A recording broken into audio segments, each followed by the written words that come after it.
What's up, everybody? It's your favorite manga's favorite nerd, and today we are looking at the Killy. Or Killy from, I think it's a joint venture between Thousand Toys and Sentinel. This is the main protagonist of a manga series that was turned into a Netflix cartoon known as Blam or Blame. I've heard it referred to as well. I'm not knowledgeable enough to make a decision on that.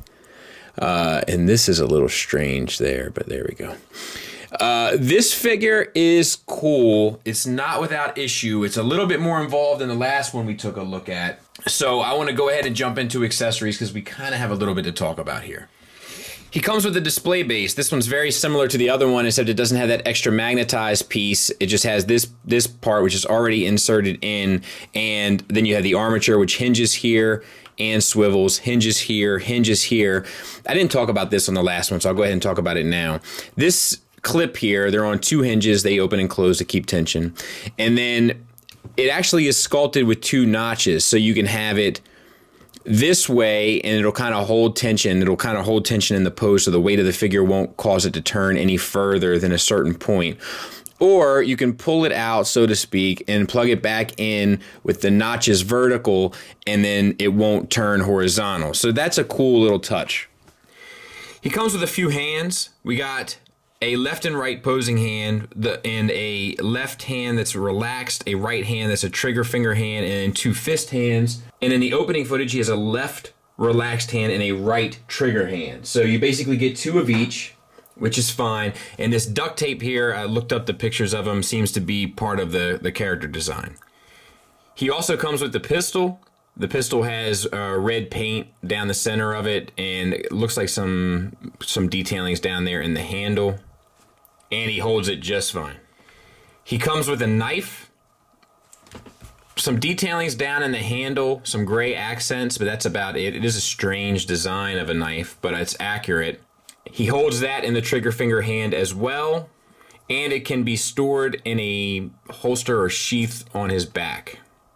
And then he comes with this, which I don't know what it is. Maybe it's where he keeps his medications. It seems like a little box that would open, like they have hinges sculpted on the side. Monday, Tuesday, Wednesday, Thursday, Friday, Saturday, and Sunday, you just gotta roll with the high blood pressure. But I'm not sure what this is, but it's white and it's sculpted well enough, I would imagine. And he can hold that in the trigger finger hand as well. Now let's talk about the figure. I should also mention this is on loan to me from Chris Pinkerton from Crashbox Customs. He does tremendous dio work. You should check him out. I got a Cribs video coming soon. I'm not sure if that's already published by the time that I've done this. But he does tremendous work. He's also part of the Cool Table Network on a show called Enter the Realm with the Realm of Collectors on Monday nights. So check them out as well. So the head sculpt and paint, once again, is done really well here. The eyes are painted. I looked the character up. It seems faithful. The hair is sculpted. I don't think there's any. There might be some subtle highlights going on with like a bluish gray. The eyes are all painted. The scars are all painted. The little band-aid there on the cheek is sculpted and painted. Eyebrows are painted. Lips are possibly shaded. It's hard to tell. And then you have this necklace here, which looks like it could go up and over to be like something for the eyes. Now, articulation-wise, it's a double ball peg that this neck piece covers down on. So that's going to work really well. You get the head all the way down to there. And back out of taste. Up to there. Swivel. Confused dog look. Etc. So no issues. Now let's talk about the torso. Because this is where I start to have mixed feelings about a lot of this. So the torso is long and flat. There are all sorts of accents going on here. Like, I'm not even sure if I can pick them all out with the figure 12 feet away from my face. There's just a lot. But there's at least a gunmetal gray, a different shade of gray, and all of the buckles are painted gold or silver. The buckles and buttons and boxes and bags. And then there's a bandage here or duct tape, that's painted. And then it's also painted there. And it's sculpted, to the nines throughout. And I would fare to wager that might be hand sculpted. It has a hand sculpted feel to it. which is interesting. Now,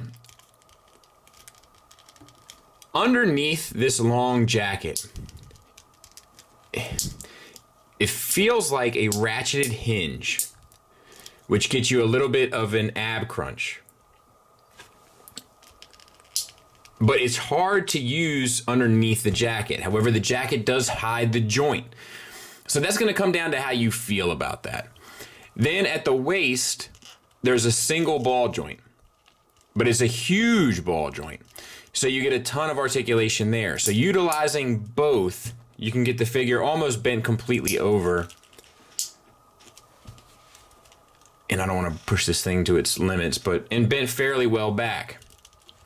You can also get him over to the side, no issues. So it works. I'm not sure how I feel about it. Like the problem is because of the vest, like it doesn't wrinkle at all because it's just a soft plastic. So sometimes it doesn't feel natural. And I almost wonder if it was a cut joint, if that would feel natural. However, that's definitely subjective because at the end of the day, it performs its function. And there's definitely a lot of detail that went into it. So I don't know. I just had mixed feelings about it. Now, for the shoulders, we have a ball joint that's deep set inside the chest. And then I think that's it. And it all operates off that ball joint, but it operates extremely well. Yeah, I can get a better look now. Yeah, so it's just a ball joint and it has a notch to allow you to get the arm up. So I don't have any issue with that. The soft piece of plastic here goes around the vest with no problem throughout articulation, so no issues. You have an additional bicep swivel.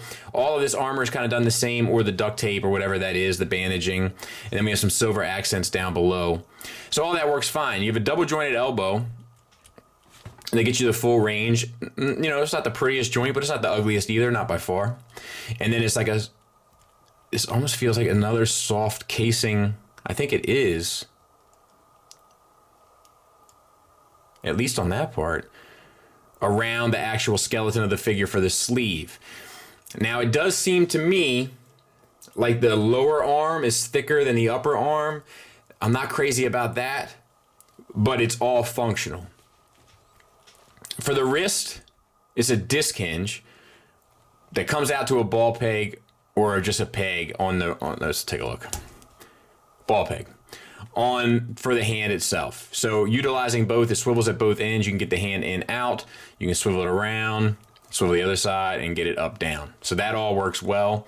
This side is done the same way. It's just different choices of detailings that we've seen already. But it's done the exact same way. I'm getting a call now from Pinkerton. Let's see what he has to say. You're live on a review, sir. My main man. You recently provided me with some delightful artwork of a young lady named Ahsoka. And I am in a position to purchase a frame for said artwork. Uh-huh. What size is that print? Is it 11 by 14 or 11 by 17? 11 by 14. My man. Thank you very much. My pleasure. See ya. See ya. So, sorry about that. Stuff happens. All right, so all that stuff works well. This obviously pegs in on a ball peg here and then can swivel around to get out of the way for poses. So no issues there. So now we have the belt, which is something else I'm not sure how I feel about. So that's pegged in. It's a softer plastic. If you put this piece inside of this piece, it'll hold and look fine. And they did it like this so that you can move it around and get all the poses that you want with the legs. However, it breaks it up if you choose to use certain aspects of it. So I don't know I think that probably a single looped soft plastic would have done better. But because there's no hips on this figure whatsoever, which we're getting ready to get to, there's a problem, obviously. Sorry, I filled up my data card. So let's continue. So yeah, I think a soft goods belt would have fit better. The reason why they didn't do that is because this guy has no hips, and this guy has no hips because they basically use a universal system for his hips, and that gets you the full Van Damme and pretty much the full Monty, but it also, I don't like what it does to the sculpt necessarily. Like, it's a little too narrow, and then I don't like how that looks from the side. I think if you had T-jointed ball joints for hips, then you could have had the belt kind of sit on it, and I think it would have all played out a bit better. That being said, the detailings continue down through the legs with the gunmetal, the grays, the bandages, the is there any buttons or buckles? Not that I can see. There's a thigh swivel built into the bottom of the universal, so that makes sense. There is a single, is that a single? That's a single ball hinge knee. That is not good. I mean, it's effective. It gets you 90 degrees, a little past 90 degrees, but it's just not good looking. So that's a bit of a bummer. There's a swivel there too, not that you would ever want it, but it's there, especially when you have a shin swivel as well, so it's very redundant, but ooh, yeah, you have this knee pad that can cover down on a lot of that joint, so I'm not sure why they did it that way. Shin swivel on the other side too. And then you have, it looks like, it's hard to see. It looks like a ball hinge inside. I do like how it's built inside of the ankle, so you can't really see it. That's nice. You get an ankle tilt up, ankle tilt down, and a rocker. So that all works well, and then you get a toe hinge. So like, I love how they did the feet. And they're just from the back. So yeah, I don't know. It's interesting. Final thoughts wise, my only issues are the articulation in the torso becomes a little bit more challenging to use due to the basic sleeve that the torso sits in. I'm not crazy about how the belt sits. I'm not crazy about how they did the belt. And I'm not crazy about the look of the hips in terms of proportions or the way that the joints are exposed, but they are extremely functional. On the plus side of things, it's painted beautifully. It's sculpted beautifully. Oh, I also don't like the knee, especially looking at it right now through this viewfinder. I'm like, yeesh. But it's painted beautifully. It's sculpted beautifully. It comes with the appropriate accessories, it seems. It's extremely posable. There's a lot of playability to it. It has a pretty impressive presence when you get it posed up, and all of that works fantastically. The materials feel good, so it is a recommend for me. Just know that there are some things that are kind of a little funky about it. They're just some odd choices. I don't think it'll ultimately affect your enjoyment of the figure. I just think it's one of those things where it's like, man, had they just changed their kind of take on this aspect, it would have been a completely perfect figure. So yeah, thanks again to Chris for letting me take a look at it, and thanks for listening. Thanks for watching. Until next time, take care.